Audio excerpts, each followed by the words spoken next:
আসসালামু আলাইকুম এভরিওয়ান, কেমন আছেন সবাই? আশা করি সবাই ভালো আছেন। আলহামদুলিল্লাহ আমি অনেক ভালো আছি আপনাদের দোয়ায় এবং আল্লাহর মেহেরবানিতে। তো কিছুদিন আগে আমার একটা ফ্রেন্ড আমার জন্য কতগুলো জলপাই পাঠিয়েছিল। তো আমি আসলে সময় করে উঠতে পারছিলাম না যে এগুলো কিছু একটা করব। তো হঠাৎই আমার মনে পড়ে গেল একটা জলপাই আচার রেসিপির কথা, যেটা আমি বেশ কয়েকদিন আগে ইউটিউবে দেখেছিলাম। তো ভাবলাম যে ট্রাই করা যাক, যেমনই হোক না কেন, কারণ আমি লাইফে কখনো আচার বানাইনি, এটাই ফার্স্ট টাইম। একটা নিউ এক্সপেরিমেন্ট বলতে পারেন। তো জলপাইগুলো এভাবে কেটে নেওয়া হয়েছিল যাতে আহ, এর ভিতরে ঝাল লবণ মশলা সবকিছু আসলে ঠিকঠাকভাবে ঢুকে যায়, তাছাড়া তো আসলে ভালো লাগবে না সেভাবে। তো দেখতে পাচ্ছেন আপনারা কিভাবে আমি জলপাইগুলো কুচি কুচি করে এরকম করে কেটে নিচ্ছিলাম। তো আসলে মানুষের সব কাজই প্রথম একটু ভালো হয় না, মানে সব মানে পারফেক্ট হয় না, কিন্তু তারপরেও চেষ্টা তো করতেই হবে। তো আমি জলপাইগুলো কেটে নেওয়ার পর এভাবে একটা ডালা সিস্টেম, একটা কি বলে ছাঁকুনিতে পানিগুলো ঝরে নিচ্ছিলাম, যাতে পানি না থাকে। পানি থাকলে আসলে আচারটা বেশিক্ষণ বেশি দিন সংরক্ষণ করা যায় না। তো কড়াইয়ে চিনি এভাবে দিয়ে প্রথমে কিন্তু শিরা করে নিয়েছিলাম, একটু পানি দিচ্ছিলাম যাতে শিরাটা সুন্দরভাবে হয়। যদিও পানিটা থাকা যাবে না পরে, মানে পানিটা শেষ করে ফেলতে হবে চাল দিয়ে। তো পানিটা আর কি থাকে না, আমি খুব অল্প পরিমাণে পানি নিয়েছিলাম। পানি না দেওয়াই ভালো, কিন্তু আমার চুলার হিটটা একটু বেশি ছিল, এই কারণে একটু পানি দিলাম। তো সমস্যা নেই, পানিটা একসময় শেষ হয়ে যাবে।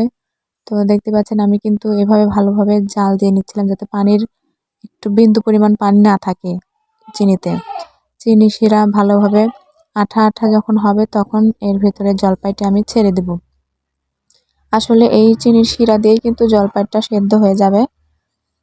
তো ভালোভাবে নেড়েচেড়ে শিরাটা জাল করছিলাম। তো কে কোথা থেকে দেখছেন আমার ভিডিওটি অবশ্যই জানাবেন, আর প্লিজ লাইক কমেন্ট শেয়ার করে যাবেন। যদি আপনারা আমাকে অনুপ্রাণিত করেন তাহলে সুন্দর সুন্দর ভিডিও আমি আপনাদের মাঝে মাঝে উপস্থাপন করতে পারবো। তো এভাবে এখন আমি কিন্তু এই পর্যায়ে জলপাইটি ছেড়ে দিয়েছিলাম। জলপাইটি ভালোভাবে শিরার সাথে মিক্সড করে দেওয়ার পর কিছুক্ষণ জাল দিয়েছিলাম। তো জাল দেওয়ার পর যখন জলপাইটা কালার পরিবর্তন হয়ে যাবে, আপনারা দেখতে পারবেন জলপাইটা কিন্তু একটা সুন্দর কালার ধারণ করবে। তো তারপর কিন্তু আমি সবগুলো মশলা এর ভিতরে মিক্সড করে দেব। আর আমি মশলাগুলো কিন্তু আগেই তৈরি করে রেখেছি, এগুলো আমি দেখাইনি, কিন্তু আপনাদেরকে বলবো যে এর ভিতরে আমি কি কি মশলা দিয়েছি।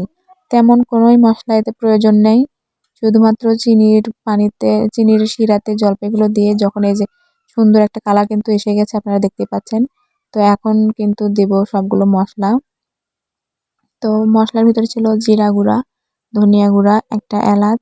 বেশি এলাচ দিলে আমার ভালো লাগে না, মশলার গন্ধটা বেশি লাগলে আমার কাছে ভালো লাগে না। দারুচিনি গুঁড়া এবং হচ্ছে শুকনা মরিচ ফ্লেক্স করে দিয়েছিলাম। আর চিনি তো আগেই দেওয়া হয়েছে, তো এটুকু মশলাই মোটামুটি, আর একটু লবণ দিলেই কিন্তু সুন্দর একটা আচার হয়ে যায়। আর সরিষার তেল যোগ করেছিলাম এতে, সরিষার তেল দিলে আহ, মানে সরিষার তেল ছাড়া তো আসলে আচার হয় না সেভাবে। তো দেখতে পাচ্ছেন আমি একটা একটা করে মশলা যোগ করতেছিলাম। মশলাগুলো সম্পূর্ণ অ্যাড করার পর একটু নেড়েচেড়ে দিয়ে উল্টে পাল্টে দিয়ে যখন রসটা শুকিয়ে আসবে, একদম মাখো মাখো হবে, তখনই কিন্তু আমি আচারটা নামিয়ে ফেলবো। এখন দেখতে পাচ্ছেন তেলটা কিন্তু দেখা যাচ্ছে সুন্দরভাবে। এই পর্যায়ে আসলে পানি থাকার কোনো মানে হয় না, কারণ তেল যেহেতু বের হয়ে গেছে।